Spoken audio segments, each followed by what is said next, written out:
ਸਤਿ ਸ਼੍ਰੀ ਅਕਾਲ ਪਿਆਰੇ ਵਿਦਿਆਰਥੀਓ, ਮੈਨੂੰ ਪੂਰਨ ਉਮੀਦ ਹੈ ਤੁਹਾਡੀ NTSC ਦੀ ਜਿਹੜੀ ਤਿਆਰੀ ਹੈਗੀ ਬਹੁਤ ਵਧੀਆ ਢੰਗ ਨਾਲ ਚੱਲ ਰਹੀ ਹੋਏਗੀ। ਅੱਜ ਆਪਾਂ ਤੁਹਾਡੇ ਲਈ NTSC 2017 ਦਾ ਜੋ ਪੇਪਰ ਹੋਇਆ ਸੀ ਸਟੇਜ ਫਸਟ ਦਾ, ਉਹਦੇ ਵਿੱਚੋਂ ਤੁਹਾਡੇ ਲਈ ਸਮਾਜਿਕ ਸਿੱਖਿਆ ਭਾਗ ਦੇ ਜਿਹੜੇ ਪ੍ਰਸ਼ਨ ਸੀ ਉਹਨਾਂ ਨੂੰ ਹੱਲ ਕਰਾਂਗੇ ਅਤੇ ਤੁਹਾਨੂੰ ਪਤਾ ਲੱਗ ਜਾਏਗਾ ਕਿ ਉਸ ਪੇਪਰ ਦੇ ਵਿੱਚ ਕਿਸ ਤਰੀਕੇ ਦੇ ਜਿਹੜੇ ਪ੍ਰਸ਼ਨ ਸੀ ਆਏ ਸੀ ਅਤੇ ਤੁਹਾਨੂੰ ਕਿਸ ਤਰੀਕੇ ਦੇ ਪ੍ਰਸ਼ਨ ਅਜੇ ਹੋਰ ਪੜ੍ਹਨ ਦੀ ਲੋੜ ਹੈਗੀ। ਸੋ ਆਓ ਸ਼ੁਰੂ ਕਰੀਏ। 111 ਨੰਬਰ ਪ੍ਰਸ਼ਨ ਸੀ, IMF ਅਤੇ ਵਿਸ਼ਵ ਬੈਂਕ ਦੇ ਫੈਸਲੇ ਕਿਸ ਦੁਆਰਾ ਲਏ ਜਾਂਦੇ ਸਨ। ਹਾਂਜੀ, ਤਾਂ ਦੇਖੋ, ਵਿਕਸਿਤ ਅਤੇ ਵਿਕਾਸਸ਼ੀਲ ਦੇਸ਼ਾਂ ਦੀ ਸਾਂਝੀ ਕੌਂਸਲ, ਜਿਹੜੀ countries developed and developing countries ਦੀ ਜਿਹੜੀ ਜੁਆਇੰਟ ਕੌਂਸਲ ਸੀ, ਉਹਨਾਂ ਦੁਆਰਾ ਇਹਦੇ ਫੈਸਲੇ ਲਏ ਜਾਂਦੇ ਹੈਗੇ। ਪ੍ਰਸ਼ਨ ਨੰਬਰ 12, 1880 ਵਿੱਚ ਬੰਬਈ ਸ਼ਹਿਰ ਦੀ ਨਗਰ ਯੋਜਨਾ ਲਈ ਕਿਹੜਾ ਕਾਰਨ ਜ਼ਿੰਮੇਵਾਰ ਸੀ? ਪਲੇਗ ਦੀ ਮਹਾਮਾਰੀ ਦਾ। ਪ੍ਰਸ਼ਨ 113, ਜਾਤੀ ਜ਼ੁਲਮਾਂ ਨਾਲ ਨਜਿੱਠਦਾ ਨਾਵਲ ਕਿਹੜਾ ਹੈ? ਇੰਦੂ ਲੇਖਾ। ਪ੍ਰਸ਼ਨ 114, ਕਿਹਨਾਂ ਨੇ ਮੈਜ਼ਨੀ ਨੂੰ ਸਾਡੀ ਸਮਾਜਿਕ ਪ੍ਰਣਾਲੀ ਦਾ ਸਭ ਤੋਂ ਵੱਡਾ ਖਤਰਨਾਕ ਦੁਸ਼ਮਣ ਕਿਹਾ ਸੀ? ਹਾਂਜੀ, ਕਿਹਨੇ ਕਿਹਾ ਸੀ ਬੇਟਾ? ਡਿਊਕ ਮੈਟਰਨਿਖ ਨੇ। ਠੀਕ ਹੈ ਵੀ, ਇਹ ਉਹ ਮੈਟਰਨਿਖ ਹੈਗਾ ਜਿਹੜਾ ਕਹਿੰਦਾ ਸੀ ਵੀ ਜੇਕਰ ਫਰਾਂਸ ਨਿੱਛ ਮਾਰਦਾ ਗਾ, ਛਿੱਕ ਮਾਰਦਾ ਗਾ ਤਾਂ ਪੂਰੇ ਯੂਰਪ ਨੂੰ ਜ਼ੁਕਾਮ ਲੱਗ ਜਾਂਦਾ ਗਾ। ਠੀਕ ਹੈ। ਪ੍ਰਸ਼ਨ ਨੰਬਰ 115, ਵੀਅਤਨਾਮ ਦੇ ਯੁੱਧ ਨੂੰ ਪਹਿਲਾ ਟੈਲੀਵਿਜ਼ਨ ਯੁੱਧ ਕਿਉਂ ਕਿਹਾ ਜਾਂਦਾ ਹੈ? ਹਾਂਜੀ, ਦੇਖੋ ਵੀ ਇਹ ਕੁਐਸਚਨ ਕਾਫੀ ਵਾਰ ਰਿਪੀਟ ਹੋ ਚੁੱਕਿਆ। ਕਿਉਂ ਕਿਹਾ ਜਾਂਦਾ ਸੀ? ਕਿਉਂਕਿ ਰੋਜ਼ਾਨਾ ਖਬਰਾਂ ਦੇ ਵਿੱਚ ਲੜਾਈ ਦੇ ਦ੍ਰਿਸ਼ਾਂ ਨੂੰ ਦਿਖਾਇਆ ਜਾਂਦਾ ਸੀ ਉਸ ਸਮੇਂ। ਪ੍ਰਸ਼ਨ ਨੰਬਰ 116, ਇਹ ਸ਼ਬਦ ਕਿਸ ਨੇ ਕਹੇ? ਛਪਾਈ ਪਰਮਾਤਮਾ ਦੀ ਸਭ ਤੋਂ ਵੱਡੀ ਅਤੇ ਮਹਾਨ ਦਾਤ ਹੈ। ਕਿਸ ਨੇ ਕਿਹਾ ਵੀ ਇਹ ਸ਼ਬਦ? ਮਾਰਟਿਨ ਲੂਥਰ ਨੇ। ਪ੍ਰਸ਼ਨ ਨੰਬਰ 117, ਹੇਠ ਲਿਖਿਆਂ ਵਿੱਚੋਂ ਕਿਹੜਾ ਅੰਤਰਰਾਸ਼ਟਰੀ ਆਰਥਿਕ ਆਦਾਨ ਪ੍ਰਦਾਨ ਦੇ 3 ਪ੍ਰਭਾਵਾਂ ਨੂੰ ਸਹੀ ਢੰਗ ਨਾਲ ਦਰਸਾਉਂਦਾ ਹੈ? ਹਾਂਜੀ, ਤਾਂ ਇਹਦੇ ਲਈ ਆਪਸ਼ਨ ਸੀ ਆ ਜਾਏਗੀ ਸਾਡੀ, ਮਾਲ, ਮਜ਼ਦੂਰ ਅਤੇ ਪੂੰਜੀ। ਪ੍ਰਸ਼ਨ ਨੰਬਰ 118, ਜੈ ਹਿੰਦ ਦਾ ਨਾਅਰਾ ਕਿਸ ਨੇ ਦਿੱਤਾ ਸੀ? ਹਾਂਜੀ, ਕਿਹਨੇ ਦਿੱਤਾ ਸੀ ਬੇਟਾ? ਸੁਭਾਸ਼ ਚੰਦਰ ਬੋਸ ਨੇ। ਪ੍ਰਸ਼ਨ ਨੰਬਰ 119, ਗੁਰੂ ਅਮਰਦਾਸ ਜੀ ਦਾ ਗੁਰੂ ਰਾਮਦਾਸ ਜੀ ਨਾਲ ਕੀ ਰਿਸ਼ਤਾ ਸੀ? ਸਹੁਰੇ ਦਾ, ਹੈ ਨਾ। ਗੁਰੂ ਰਾਮਦਾਸ ਜੀ ਸੀ ਜਿਹੜੇ ਗੁਰੂ ਅਮਰਦਾਸ ਜੀ ਦੇ ਜਵਾਈ ਸੀ। ਪ੍ਰਸ਼ਨ ਨੰਬਰ 120, ਪਹਿਲੇ ਐਂਗਲੋ ਸਿੱਖ ਯੁੱਧ ਤੋਂ ਬਾਅਦ 26 ਦਸੰਬਰ 1846 ਨੂੰ ਕਿਹੜੀ ਸੰਧੀ ਹੋਈ ਸੀ? ਸਿੱਖਾਂ ਅਤੇ ਅੰਗਰੇਜ਼ਾਂ ਦੇ ਵਿਚਕਾਰ ਲਾਹੌਰ ਦਰਬਾਰ ਦੇ ਵਿਚਕਾਰ ਇੱਕ ਸੰਧੀ ਹੋਈ ਸੀ, ਉਹ ਸੰਧੀ ਦਾ ਨਾਮ ਸੀ ਭੈਰੋਵਾਲ ਦੀ ਸੰਧੀ। ਪ੍ਰਸ਼ਨ ਨੰਬਰ 121, ਦਲ ਖਾਲਸਾ ਦੀ ਸਥਾਪਨਾ ਕਿਸ ਨੇ ਕੀਤੀ ਸੀ? ਹਾਂਜੀ, ਕਿਹਨੇ ਕੀਤੀ ਸੀ? ਨਵਾਬ ਕਪੂਰ ਸਿੰਘ ਨੇ। ਕਦੋਂ ਕੀਤੀ ਸੀ? 1748 ਦੇ ਵਿੱਚ। ਠੀਕ ਹੈ। ਅੱਗੇ ਆਪਾਂ ਭੂਗੋਲ ਭਾਗ ਦੇ ਪ੍ਰਸ਼ਨ ਹੱਲ ਕਰਾਂਗੇ। ਪਰਬਤੀ, ਚੱਕਰਵਾਤੀ ਅਤੇ ਸੰਵੈਣ ਕਿਸ ਦੀਆਂ ਕਿਸਮਾਂ ਨੇ ਵੀ ਇਹ? ਦੇਖੋ, ਕਿਹਦੀਆਂ ਕਿਸਮਾਂ ਨੇ ਤਿੰਨੋਂ? ਇਹ ਵਰਖਾ ਦੀਆਂ ਕਿਸਮਾਂ ਨੇ। ਪ੍ਰਸ਼ਨ ਨੰਬਰ 123, ਸੀਸਮਾਲੋਜੀ ਕਿਸ ਦੇ ਅਧਿਐਨ ਨਾਲ ਸੰਬੰਧਿਤ ਹੈ? ਹਾਂਜੀ ਬੇਟਾ, ਕਿਹਦੇ ਨਾਲ ਸੰਬੰਧਿਤ ਹੈ? ਭੂਚਾਲ ਦੇ ਨਾਲ। ਪ੍ਰਸ਼ਨ ਨੰਬਰ 124, ਚੰਡੀਗੜ੍ਹ ਦਾ ਖੇਤਰਫਲ ਕਿੰਨਾ ਹੈ? ਹਾਂਜੀ ਬੇਟਾ, ਚੰਡੀਗੜ੍ਹ ਦਾ ਖੇਤਰਫਲ ਕਿੰਨਾ ਹੈ? ਹਾਂਜੀ ਬੇਟਾ, ਕਿੰਨਾ ਆ ਜਾਏਗਾ? ਤਾਂ 114 ਵਰਗ ਕਿਲੋਮੀਟਰ। ਚੰਡੀਗੜ੍ਹ ਦਾ ਖੇਤਰਫਲ ਕਿੰਨਾ ਆ ਜਾਏਗਾ? 114 ਵਰਗ ਕਿਲੋਮੀਟਰ। ਪ੍ਰਸ਼ਨ ਨੰਬਰ 125, ਕਿਹੜੀ ਅਕਸ਼ਾਂਸ਼ ਰੇਖਾ ਭਾਰਤ ਦੇ ਮੱਧ ਵਿੱਚੋਂ ਗੁਜ਼ਰਦੀ ਹੈ? ਹਾਂਜੀ, ਕਿਹੜੀ ਰੇਖਾ ਹੈ? ਕਰਕ ਰੇਖਾ, ਹੈ ਨਾ। ਪਰ ਦੇਣਾ 23.5 ਡਿਗਰੀ ਨੌਰਥ ਉੱਤਰ। ਇਹ ਜਿਹੜੀ ਰੇਖਾ ਹੈਗੀ ਭਾਰਤ ਦੇ ਬਿਲਕੁਲ ਵਿਚਕਾਰ ਦੇ ਵਿੱਚੋਂ ਲੰਘਦੀ ਹੈ। ਸਟੈਲਕਟਾਈਟ ਅਤੇ ਸਟੈਲਗਮਾਈਟ ਵਰਗੇ ਨੁਹਾਰ ਕਿਸ ਕਾਰਕ ਨਾਲ ਸੰਬੰਧ ਰੱਖਦੇ ਹਨ? ਹਾਂਜੀ, ਕਿਹਦੇ ਨਾਲ ਸੰਬੰਧ ਰੱਖਦੇ ਹੈਗੇ? ਭੂ ਜਲ ਨਾਲ। ਨੈਕਸਟ 127 ਨੰਬਰ ਪ੍ਰਸ਼ਨ, ਕਾਂਡਲਾ ਬੰਦਰਗਾਹ ਭਾਰਤ ਦੇ ਕਿਸ ਰਾਜ ਵਿੱਚ ਸਥਿਤ ਹੈ? ਕਾਂਡਲਾ ਬੰਦਰਗਾਹ ਕਿੱਥੇ ਸਥਿਤ ਹੈ? ਗੁਜਰਾਤ ਦੇ ਵਿੱਚ। ਪ੍ਰਸ਼ਨ ਨੰਬਰ 128, ਹੇਠ ਲਿਖਿਆਂ ਵਿੱਚੋਂ ਕਿਸ ਰਾਜ ਦੀ ਜਨਸੰਖਿਆ ਘਣਤਾ ਸਭ ਤੋਂ ਘੱਟ ਹੈ? ਹਾਂਜੀ, ਕਿਹਦੀ ਸਭ ਤੋਂ ਘੱਟ ਜਨਸੰਖਿਆ ਘਣਤਾ ਹੈਗੀ? ਅਰੁਣਾਚਲ ਪ੍ਰਦੇਸ਼ ਦੀ। ਇੱਥੇ ਪ੍ਰਤੀ ਵਰਗ ਕਿਲੋਮੀਟਰ ਏਰੀਏ ਦੇ ਵਿੱਚ ਸਿਰਫ 17 ਬੰਦੇ ਰਹਿੰਦੇ ਆ ਵੀ। ਠੀਕ ਹੈ। ਅਤੇ ਸਭ ਤੋਂ ਵੱਧ ਕਿਹਦੀ ਹੈਗੀ? ਬਿਹਾਰ ਦੀ, 1106। ਠੀਕ ਹੈ, 1106 ਜਾਂ 1102 ਲਿਖ ਦਿਓ। ਠੀਕ ਹੈ। ਸਭ ਤੋਂ ਵੱਧ ਬਿਹਾਰ ਦੀ ਅਤੇ ਸਭ ਤੋਂ ਘੱਟ ਜਨਸੰਖਿਆ ਘਣਤਾ ਅਰੁਣਾਚਲ ਪ੍ਰਦੇਸ਼ ਦੀ।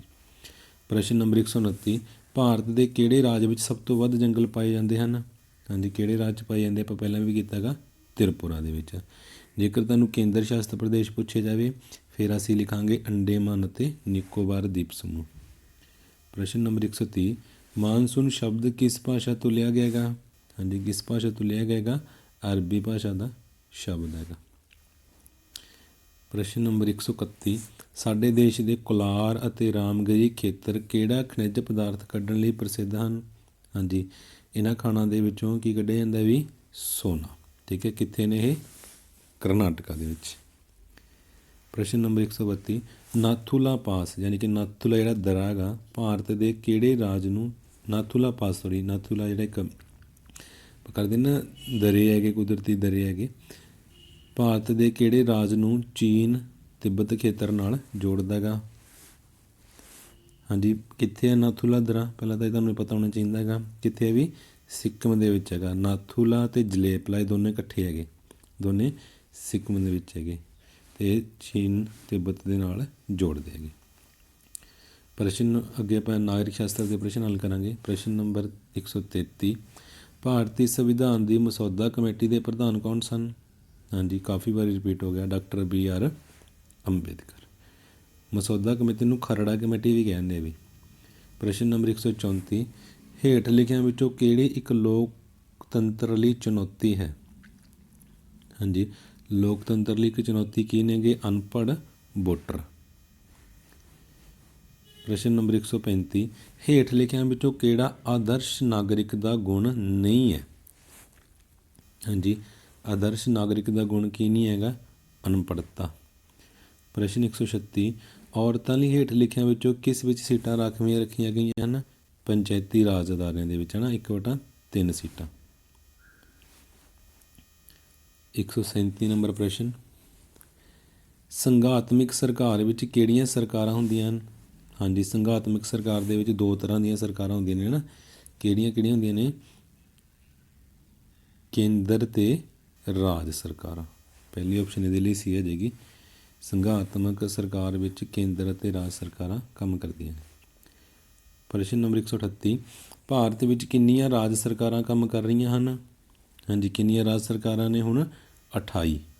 ਠੀਕ ਹੈ, ਕਿੰਨੀਆਂ ਨੇ? 28 ਰਾਜ ਸਰਕਾਰਾਂ ਨੇ। ਜਿਵੇਂ ਹੁਣ ਭਾਰਤ ਵਿੱਚ 28 ਰਾਜ ਨੇ ਹੈ ਨਾ, ਅਤੇ 8 ਕੇਂਦਰ ਸ਼ਾਸਿਤ ਪ੍ਰਦੇਸ਼ ਨੇ। ਪ੍ਰਸ਼ਨ 139, ਸਧਾਰਨ ਬਿੱਲ ਪੇਸ਼ ਕੀਤਾ ਜਾਂਦਾ ਹੈ। ਹਾਂਜੀ, ਸਧਾਰਨ ਬਿੱਲ ਕਿੱਥੇ ਪੇਸ਼ ਕੀਤਾ ਜਾਂਦਾ ਹੈਗਾ? ਸੰਸਦ ਦੇ ਕਿਸੇ ਵੀ ਸਦਨ ਦੇ ਵਿੱਚ। ਸਧਾਰਨ ਬਿੱਲ ਰਾਜ ਸਭਾ ਜਾਂ ਲੋਕ ਸਭਾ ਕਿਤੇ ਵੀ ਪੇਸ਼ ਕੀਤਾ ਜਾ ਸਕਦਾ ਹੈ, ਬਟ ਜਿਹੜਾ ਵਿੱਤੀ ਬਿੱਲ ਹੈਗਾ ਉਹ ਕਿੱਥੇ ਪੇਸ਼ ਕੀਤਾ ਜਾਂਦਾ? ਸਿਰਫ ਲੋਕ ਸਭਾ ਦੇ ਵਿੱਚ। ਪ੍ਰਸ਼ਨ ਨੰਬਰ 140, ਭਾਰਤ ਦਾ ਸੰਵਿਧਾਨਕ ਮੁਖੀ ਕੌਣ ਹੈ? ਹਾਂਜੀ, ਸੰਵਿਧਾਨਕ ਮੁਖੀ ਕੌਣ ਹੈ? ਰਾਸ਼ਟਰਪਤੀ। ਪ੍ਰਸ਼ਨ 141, ਹੇਠ ਲਿਖਿਆਂ ਵਿੱਚੋਂ ਕਿਹੜਾ ਰਾਸ਼ਟਰੀ ਰਾਜਨੀਤਿਕ ਦਲ ਨਹੀਂ ਹੈ? ਠੀਕ ਹੈ, ਦੇਖੋ ਵੀ ਕਿਹੜੀ ਇਹਨਾਂ ਦੇ ਵਿੱਚ ਨੈਸ਼ਨਲ ਜਿਹੜੀ ਪੋਲੀਟੀਕਲ ਪਾਰਟੀ ਹੈ ਨਹੀਂ ਹੈ। ਦੇਖੋ ਜਿਹੜੀ ਪਹਿਲੀ ਹੈ ਵੀ ਇਹ ਰਾਸ਼ਟਰੀ ਰਾਜਨੀਤਿਕ ਪਾਰਟੀ ਨਹੀਂ ਹੈ, ਸ਼੍ਰੋਮਣੀ ਅਕਾਲੀ ਦਲ। ਇਹ ਕੀ ਹੈਗੀ ਵੀ? ਇੱਕ ਰਾਜ ਪੱਧਰੀ ਪਾਰਟੀ ਹੈ ਜਾਂ ਖੇਤਰੀ ਪਾਰਟੀ ਹੈ ਪੰਜਾਬ ਦੇ ਵਿੱਚ। ਬਾਕੀ ਦੇਖੋ ਤਿੰਨੇ ਹੀ ਜਿਹੜੀਆਂ ਨੇ ਉਹ ਰਾਸ਼ਟਰੀ ਰਾਜਨੀਤਿਕ ਪਾਰਟੀਆਂ ਨੇ। ਪ੍ਰਸ਼ਨ ਨੰਬਰ 142, ਭਾਰਤ ਇੱਕ ਸੰਘ ਰਾਜ ਹੈ ਕਿਉਂਕਿ? ਦੇਖੋ ਆਪਾਂ ਉੱਪਰ ਕਰਕੇ ਆਏਂਗੇ, ਸੰਘਾਤਮਕ ਸਰਕਾਰ ਕਿਹੜੀ ਹੁੰਦੀ ਹੈ? ਜਿਹਦੇ ਵਿੱਚ ਕੇਂਦਰ ਅਤੇ ਰਾਜ ਦੇ ਵਿੱਚ ਸ਼ਕਤੀਆਂ ਦੀ ਵੰਡ ਕੀਤੀ ਹੁੰਦੀ ਹੈ। ਅੱਗੇ ਆਪਾਂ ਅਰਥ ਸ਼ਾਸਤਰ ਕਰਾਂਗੇ। GDP ਨੂੰ ਵਿਸਥਾਰ ਨਾਲ ਲਿਖਦੇ ਹਨ। ਹਾਂਜੀ, ਕੀ ਲਿਖਦੇ ਹੈਗੇ GDP ਨੂੰ ਵਿਸਥਾਰ ਨਾਲ? ਕੁੱਲ ਘਰੇਲੂ ਉਤਪਾਦ। ਦੇਖੋ ਵੀ ਆਪਾਂ ਇਹਨੂੰ ਇੰਗਲਿਸ਼ 'ਚ ਪੜ੍ਹਦੇ ਹੈਗੇ ਗ੍ਰੋਸ ਠੀਕ ਹੈ, ਡੋਮੈਸਟਿਕ ਪ੍ਰੋਡਕਟ। ਤੁਸੀਂ ਯਾਦ ਰੱਖਣਾ ਹੈਗਾ, ਗ੍ਰੋਸ ਡੋਮੈਸਟਿਕ ਪ੍ਰੋਡਕਟ, ਕੁੱਲ ਘਰੇਲੂ ਉਤਪਾਦ। ਪ੍ਰਸ਼ਨ ਨੰਬਰ 144, ਵਿਦੇਸ਼ੀ ਵਪਾਰ ਹਾਂਜੀ ਕੀ ਕਰਦਾ ਗਾ? ਵਿਦੇਸ਼ੀ ਵਪਾਰ ਵਸਤੂਆਂ ਦੀ ਚੋਣ ਨੂੰ ਵਧਾਉਂਦਾ ਗਾ। 145, ਕੋਪੜਾ ਨੂੰ ਵਿਸਥਾਰ ਨਾਲ ਲਿਖੋ। COPRO। ਹਾਂਜੀ, ਕਿਹੜਾ ਜਗ੍ਹਾ ਦੇ ਵਿੱਚ? ਦੇਖੋ 145 ਦੇ ਲਈ ਕੋਪੜੇ ਦਾ ਮਤਲਬ ਕੀ ਹੈਗਾ? ਇਹਦਾ ਮਤਲਬ ਹੁੰਦਾ ਵੀ ਕੰਜ਼ਿਊਮਰ ਪ੍ਰੋਟੈਕਸ਼ਨ ਐਕਟ। ਠੀਕ ਹੈ, ਉਪਭੋਗਤਾ ਸੰਰਖਣ ਕਾਨੂੰਨ। ਠੀਕ ਹੈ, ਫੋਰਥ ਆਪਸ਼ਨ ਇਹਦੇ ਲਈ ਸਹੀ ਸੀ। ਪ੍ਰਸ਼ਨ 146, ਕਿਹੜਾ ਨੋਟ ਭਾਰਤ ਸਰਕਾਰ ਦੇ ਵਿੱਤ ਮੰਤਰਾਲਿਆਂ ਦੁਆਰਾ ਜਾਰੀ ਕੀਤਾ ਜਾਂਦਾ ਹੈਗਾ? 1 ਰੁਪਏ ਦਾ ਨੋਟ ਬੇਟਾ, ਇਹ ਤੁਸੀਂ ਯਾਦ ਰੱਖਣਾ ਗਾ। ਠੀਕ ਹੈ, ਬਾਕੀ ਜਿੰਨੇ ਵੀ ਨੋਟ ਨੇ ਸਾਰੇ ਭਾਰਤੀ ਰਿਜ਼ਰਵ ਬੈਂਕ RBI ਛਾਪਦਾ ਗਾ ਜਾਂ ਜਾਰੀ ਕਰਦਾ ਗਾ, ਬਟ 1 ਰੁਪਏ ਦਾ ਜਿਹੜਾ ਨੋਟ ਹੈਗਾ ਉਹ ਭਾਰਤੀ ਵਿੱਤ ਮੰਤਰਾਲੇ ਦੁਆਰਾ ਜਾਰੀ ਕੀਤਾ ਜਾਂਦਾ ਗਾ। ਪ੍ਰਸ਼ਨ ਨੰਬਰ 147, ਹਰੀ ਕ੍ਰਾਂਤੀ ਦਾ ਪ੍ਰਭਾਵ ਹੇਠ ਲਿਖਿਆਂ ਵਿੱਚੋਂ ਕਿਹੜਾ ਹੈ? ਹਾਂਜੀ, ਹਰੀ ਕ੍ਰਾਂਤੀ ਨਾਲ ਕੀ ਹੋਇਆ ਸੀ ਬੇਟਾ? ਹਰੀ ਕ੍ਰਾਂਤੀ ਨਾਲ ਕਣਕ ਦਾ ਜਿਹੜਾ ਉਤਪਾਦਨ ਸੀ ਉਹ ਬਹੁਤ ਜ਼ਿਆਦਾ ਵੱਧ ਗਿਆ ਸੀ।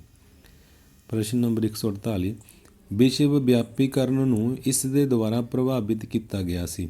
ਹਾਂਜੀ, ਵਿਸ਼ਵ ਵਿਆਪੀਕਰਨ ਕਿਹਦੇ ਕਰਕੇ ਸੰਭਵ ਹੋਇਆ? ਪ੍ਰਭਾਵਿਤ ਹੋਇਆ ਆਵਾਜਾਈ ਕਰਕੇ।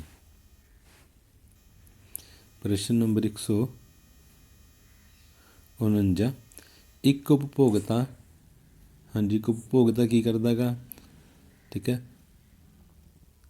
ਹਾਂਜੀ ਉਹ ਕੀ ਕਰਦਾ ਗਾ? ਵਸਤੂਆਂ ਅਤੇ ਸੇਵਾਵਾਂ ਨੂੰ ਖਰੀਦਦਾ ਗਾ, ਹੈ ਨਾ। ਅਸੀਂ ਉਪਭੋਗੀਆਂ ਚੀਜ਼ਾਂ ਦੀ ਵਰਤੋਂ ਕਰਦੇ ਹਾਂ ਨਾ, ਅਸੀਂ ਚੀਜ਼ਾਂ ਅਤੇ ਸੇਵਾਵਾਂ ਖਰੀਦਦੇ ਆਂਗੇ।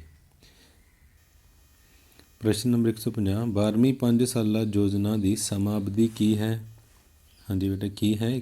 2012 ਤੋਂ 2017 ਤੱਕ। 2017 ਤੋਂ ਬਾਅਦ ਵੀ ਜਿਹੜੀ 5ਵੀਂ 5 ਸਾਲਾ ਯੋਜਨਾ 5 ਸਾਲਾ ਯੋਜਨਾਵਾਂ ਨੇ ਉਹ ਪ੍ਰਧਾਨ ਮੰਤਰੀ ਨਰਿੰਦਰ ਮੋਦੀ ਦੁਆਰਾ ਬੰਦ ਕਰ ਦਿੱਤੀਆਂ ਗਈਆਂ ਨੇ। ਠੀਕ ਹੈ ਜੀ, ਇਸ ਤਰੀਕੇ ਨਾਲ ਜਿਹੜੇ ਤੁਹਾਡੇ 50 ਪ੍ਰਸ਼ਨ ਹੈਗੇ 150 ਨੰਬਰ ਤੱਕ 40 ਪ੍ਰਸ਼ਨ ਜਿਹੜੇ ਤੁਹਾਡੇ ਉਹ ਆਪਾਂ ਹੱਲ ਕੀਤੇ ਹੈਗੇ। ਅਤੇ ਮੈਨੂੰ ਉਮੀਦ ਹੈ ਵੀ ਤੁਹਾਨੂੰ ਇਹਦੇ ਵਿੱਚੋਂ ਕਾਫੀ ਜਿਹੜੇ ਕੁਐਸਚਨ ਹੈਗੇ ਆਉਂਦੇ ਹੋਣੇ ਅਤੇ ਤੁਸੀਂ ਕਾਫੀ ਇਹਦੇ ਵਿੱਚੋਂ ਨਵੇਂ ਵੀ ਸਿੱਖੇ ਹੋਣੇ। ਠੀਕ ਹੈ ਬੇਟਾ, ਓਕੇ ਜੀ, ਧੰਨਵਾਦ।